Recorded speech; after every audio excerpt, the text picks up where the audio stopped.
அனைவருக்கும் வணக்கம். இந்த வீடியோல நம்ம வந்து பார்த்தீங்கன்னா, எல்ஐசில அதாவது லைஃப் இன்சூரன்ஸ் கார்ப்பரேஷன் ஆஃப் இந்தியால வந்து பார்த்தீங்கன்னா, ஜாப் வேக்கன்சி வந்து அனௌன்ஸ் பண்ணியிருக்காங்க. என்னென்ன போஸ்டிங் வந்து அனௌன்ஸ் பண்ணியிருக்காங்க அப்படின்னு பார்த்தோம்னா, ஜெனரலிஸ்ட், ஸ்பெஷலிஸ்ட், அசிஸ்டன்ட் இன்ஜினியர் இந்த மாரி 3 போஸ்டிங் வந்து அனௌன்ஸ் பண்ணியிருக்காங்க. இதுக்கான குவாலிஃபிகேஷன் என்னென்ன அப்படின்றத இந்த வீடியோல நம்ம வந்து ஒன் பை ஒன்னா நம்ம வந்து பார்க்கலாம். ஃபர்ஸ்ட் நம்ம வந்து பார்க்க போறது வந்து பார்த்தீங்கன்னா, அசிஸ்டன்ட் அட்மினிஸ்ட்ரேட்டிவ் ஆஃபீசர் அதாவது ஏஏஓ போஸ்ட். அதாவது ஜெனரலிஸ்ட்ல வந்து ஏஏஓ போஸ்ட் வந்துட்டு இதுக்கு வந்து எவ்வளோ வேக்கன்சி அப்படின்றத நம்ம வந்து பார்க்கலாம். இதுக்கு வந்து பார்த்தீங்கன்னா, மொத்தம் வந்து 350 வேக்கன்சி வந்து குடுத்துருக்காங்க. ஸோ எந்தெந்த கேட்டகரிக்கு வந்து எவ்வளோ வேக்கன்சி அப்படின்றதையும் அவங்க வந்து குடுத்துருக்காங்க. இதிலேயே வந்து பார்த்தீங்கன்னா, பிடபிள்யூடி கேட்டகரிக்கும் வந்து வேக்கன்சி வந்து லிஸ்ட் வந்து குடுத்துருக்காங்க. அதையும் வந்து ஒரு வாட்டி பார்த்துக்கோங்க.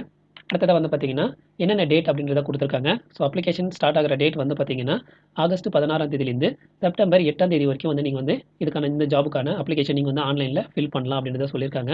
அதே மாரி பார்த்தீங்கன்னா, ஃபர்ஸ்ட் எக்ஸாம் வந்து பிரிலிமினரி எக்ஸாம் வந்துட்டு அக்டோபர் 3ஆம் தேதி வந்துட்டு எக்ஸாம் வந்து நடைபெறும் அப்படின்னு சொல்லியிருக்காங்க.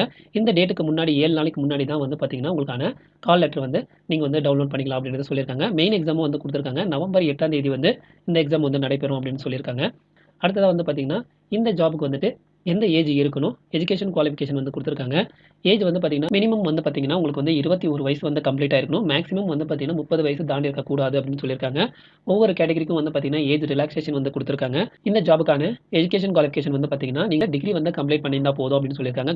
இதுக்கான அப்ளிகேஷன் ஃபீஸ் வந்து பார்த்தீங்கன்னா, எஸ்சி, எஸ்டி, பிடபிள்யூடி கேட்டகரிக்கு வந்து பார்த்தீங்கன்னா, ரூ. 85 plus transaction charges plus GST இது மொத்தமா நீங்க வந்து கட்டணும் அப்படின்னு சொல்லியிருக்காங்க. மத்த எல்லா கேட்டகரிக்கும் வந்து பார்த்தீங்கன்னா, ரூ. 700 டிரான்சாக்ஷன் சார்ஜஸ் பிளஸ் ஜிஎஸ்டி நீங்க வந்துட்டு பே பண்ணணும் அப்படின்னு சொல்லியிருக்காங்க. இந்த ஜாபுக்கு வந்து எப்படி எடுக்க போறோம் அப்படின்னு சொல்லியிருக்காங்க. ஃபர்ஸ்ட் வந்து பார்த்தீங்கன்னா, பிரிலிமினரி எக்ஸாமும், அதுக்கப்புறம் மெயின் எக்ஸாமும், அதுக்கப்புறம் பார்த்தீங்கன்னா இன்டர்வியூ, அதுக்கப்புறம் பார்த்தீங்கன்னா மெடிக்கல் எக்ஸாமினேஷன் வச்சு நாங்க உங்கள எடுப்போம் அப்படின்றத வந்து சொல்லியிருக்காங்க. அடுத்ததா வந்து பார்த்தீங்கன்னா, சேலரி வந்து பார்த்தீங்கன்னா, பேசிக் சேலரி ரூ. 88,635 வந்து பேசிக் சேலரியா வந்து சொல்லியிருக்காங்க. இதுவே வந்து பார்த்தீங்கன்னா, இந்த பேசிக் அலவன்ஸ், ஹவுஸ் ரென்ட் இந்த மாரி எல்லாமே சேர்த்து வந்து பார்த்தீங்கன்னா, உங்களுக்கு வந்து ரூ. 1,26,000 வந்து சேலரியா வந்து மென்ஷன் பண்ணியிருக்காங்க. அடுத்ததா வந்து பார்த்தீங்கன்னா, நம்ம வந்து பார்க்க போறது அசிஸ்டன்ட் இன்ஜினியர். அசிஸ்டன்ட் இன்ஜினியர்ல சிவில் அண்ட் எலக்ட்ரிக்கல் போஸ்டிங்கும், அதே மாரி பார்த்தீங்கன்னா, ஸ்பெஷலிஸ்ட்ல ஏஏஓ போஸ்டிங் அதாவது அசிஸ்டன்ட் அட்மினிஸ்ட்ரேட்டிவ் போஸ்டிங் பத்தி டீடைல்ஸ் நம்ம வந்து பார்க்கலாம்.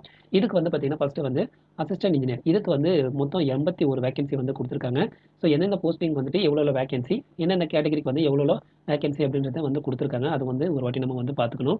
அடுத்ததா வந்து பார்த்தீங்கன்னா, அட்மினிஸ்ட்ரேட்டிவ் ஆஃபீசர் இதில வந்து ஸ்பெஷலிஸ்ட். ஸ்பெஷலிஸ்ட்ல வந்து ஏஓ போஸ்ட்டுக்கு வந்து எவ்வளோ வேக்கன்சி அப்படின்றத குடுத்துருக்காங்க. மொத்தம் வந்து பார்த்தீங்கன்னா, 410 வேக்கன்சி வந்து குடுத்துருக்காங்க. இதில வந்து பிடபிள்யூ கேட்டகரிக்கு வந்து எவ்வளோ வேக்கன்சி அப்படின்றத அவங்க வந்து ஒரு டேபிள் போட்டு வந்து குடுத்துருக்காங்க. அது வந்து ஒரு வாட்டி நம்ம வந்து பார்த்துக்கணும்.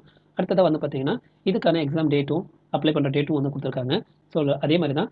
ஸோ லாஸ்ட் டேட் வந்து பார்த்தீங்கன்னா, செப்டம்பர் 8ஆம் தேதி வரைக்கும் வந்து டைம் குடுக்குறாங்க. அப்ளிகேஷன் ஸ்டார்ட் ஆகுற டேட் வந்து ஆகஸ்ட் 16ஆம் தேதி வந்து ஸ்டார்ட் ஆகுது. லாஸ்ட் டேட் செப்டம்பர் 8ஆம் தேதி வரைக்கும் வந்து டைம் குடுக்குறாங்க. அதே மாரி பார்த்தீங்கன்னா, பிரிலிமினரி எக்ஸாமினேஷன் வந்து அக்டோபர் 3ஆம் தேதி வந்து குடுத்துருக்காங்க. ஸோ மெயின் எக்ஸாம் வந்து நவம்பர் வந்து 8ஆம் தேதி வந்து குடுத்துருக்காங்க. அடுத்ததா வந்து பார்த்தீங்கன்னா, எலிஜிபிலிட்டி. ஒவ்வொரு போஸ்டிங்கும் வந்து பார்த்தீங்கன்னா, ஒவ்வொரு மாதிரியான எஜுகேஷன் குவாலிஃபிகேஷனும், ஏஜ் குவாலிஃபிகேஷனும் வந்து குடுத்துருக்காங்க. ஃபர்ஸ்ட் வந்து பார்த்தீங்கன்னா, அசிஸ்டன்ட் இன்ஜினியர் சிவில் போஸ்ட்டுக்கு வந்து பார்த்தீங்கன்னா, மினிமம் ஏஜ் வந்து 21 மேக்ஸிமம் ஏஜ் வந்து 30 வயசு தாண்டி இருக்கக்கூடாது அப்படின்னு சொல்லியிருக்காங்க. ஸோ இவங்களுக்கு வந்து எஜுகேஷன் குவாலிஃபிகேஷன் வந்து பிஇ அல்லது பிடெக் வந்து கம்ப்ளீட் பண்ணியிருக்கணும். எதில வந்து பார்த்தீங்கன்னா, சிவில் கோர்ஸ் வந்து நீங்க முடிச்சிருக்கணும் அப்படின்னு சொல்லியிருக்காங்க. இவங்களுக்கு வந்து மினிமம் வந்து 3 வருஷம் வந்து எக்ஸ்பீரியன்ஸ் வந்து கேட்குறாங்க. அடுத்ததா வந்து பார்த்தீங்கன்னா, ஏஇ இன் எலக்ட்ரிக்கல். இவங்களுக்கு வந்து பார்த்தீங்கன்னா, மினிமம் வந்துட்டு 21 வயசும், மேக்ஸிமம் வந்து 30 வயசு வந்து தாண்டி இருக்கக்கூடாது. இவங்களுக்கு வந்து சேம் தான். பிஇ, பிடெக்ல வந்து எலக்ட்ரிக்கல் வந்து கம்ப்ளீட் பண்ணியிருக்கணும் அப்படின்னு சொல்லியிருக்காங்க. இவங்களுக்கு வந்து மினிமம் வந்து 3 வருஷம் வந்து எக்ஸ்பீரியன்ஸ் வந்து கேட்குறாங்க. அடுத்ததா வந்து பார்த்தீங்கன்னா, ஏஏஓ. ஏஏஓல வந்து பார்த்தீங்கன்னா, சார்ட்டர்ட் அக்கவுண்ட்ஸ் வந்து கேட்டிருக்காங்க. ஸோ இதில வந்து மேக்ஸிமம் ஏஜ் வந்து 32 வயசு வந்து குடுத்துருக்காங்க. ஸோ இவங்களுக்கும் வந்து பார்த்தீங்கன்னா, டிகிரி அதாவது சார்ட்டர்ட் அக்கவுண்ட்ஸ் வந்து டிகிரி வந்து கம்ப்ளீட் பண்ணியிருக்கணும் அப்படின்னு சொல்லியிருக்காங்க. இது கூட வந்து பார்த்தீங்கன்னா, நீங்க வந்து institute of chartered accounts of இந்தியால நீங்க வந்து அசோசியேட் மெம்பரா இருந்திருக்கணும். அந்த மெம்பர்ஷிப் நம்பர நீங்க வந்து குடுக்கணும் அப்படின்றத சொல்லியிருக்காங்க. அடுத்ததா வந்து பார்த்தீங்கன்னா, ஏஏஓல வந்து பார்த்தீங்கன்னா, கம்பெனி செக்ரட்டரி. இதுக்கு வந்து பார்த்தீங்கன்னா, ஏஜ் குவாலிஃபிகேஷன் வந்துட்டு 21 வயசுலேருந்து 30 வயசு வந்து குடுத்துருக்காங்க. ஸோ இவங்களுக்கும் வந்து பார்த்தீங்கன்னா, நீங்க வந்து ஏதாச்சும் ஒரு டிகிரி வந்து கம்ப்ளீட் பண்ணியிருந்தா போதும். அதோட வந்து பார்த்தீங்கன்னா, qualified member of institute of company செக்ரட்டரில நீங்க வந்துட்டு மெம்பரா இருந்திருக்கணும் அப்படின்னு சொல்லியிருக்காங்க. அடுத்ததா வந்து பார்த்தீங்கன்னா, ஏஓல வந்து பார்த்தீங்கன்னா, ஆக்சுவரியல் இதுக்கு வந்து பார்த்தீங்கன்னா, இதுக்கும் சேம் ஏஜ் தான் வந்து குடுத்துருக்காங்க. ஸோ இவங்களுக்கும் வந்து பார்த்தீங்கன்னா, ஏதாவது ஒரு டிகிரி வந்து கம்ப்ளீட் பண்ணியிருக்கணும் அப்படின்னு சொல்லியிருக்காங்க. அதோட வந்து பார்த்தீங்கன்னா, இதுக்கான 6 பேப்பர்ஸ் அதாவது ஆக்சுவரீஸ்க்கான 6 பேப்பர்ஸும் நீங்க வந்து கம்ப்ளீட் பண்ணியிருக்கணும் அப்படின்றத மென்ஷன் பண்ணியிருக்காங்க. அடுத்ததா வந்து பார்த்தீங்கன்னா, ஏஓ இன்சூரன்ஸ் ஸ்பெஷலிஸ்ட் இதுக்கு வந்து பார்த்தீங்கன்னா, சேம் ஏஜ் தான் குடுத்துருக்காங்க. 21லேருந்து 30 வயசுக்குள்ள தான் இருக்கணும் அப்படின்னு சொல்லி.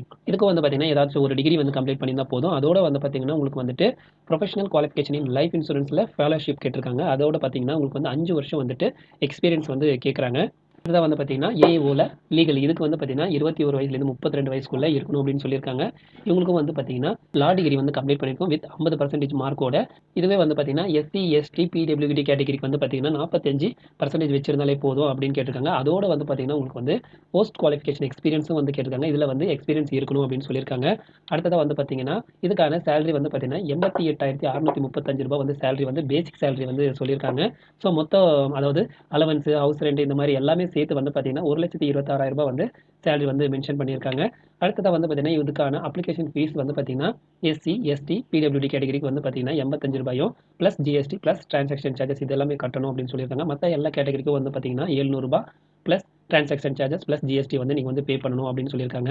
இதுக்கும் வந்து பார்த்தீங்கன்னா ஃபஸ்ட்டு வந்து preliminary exam main exam interview face பண்ணி அதுக்கப்புறம் பார்த்தீங்கன்னா ப்ரீ ரெக்வயர்மெண்ட் மெடிக்கல் எக்ஸாமினேஷன் வச்சு நாங்கள் வந்து இந்த போஸ்டிங் வந்து எடுப்போம் அப்படின்னு சொல்லியிருக்காங்க.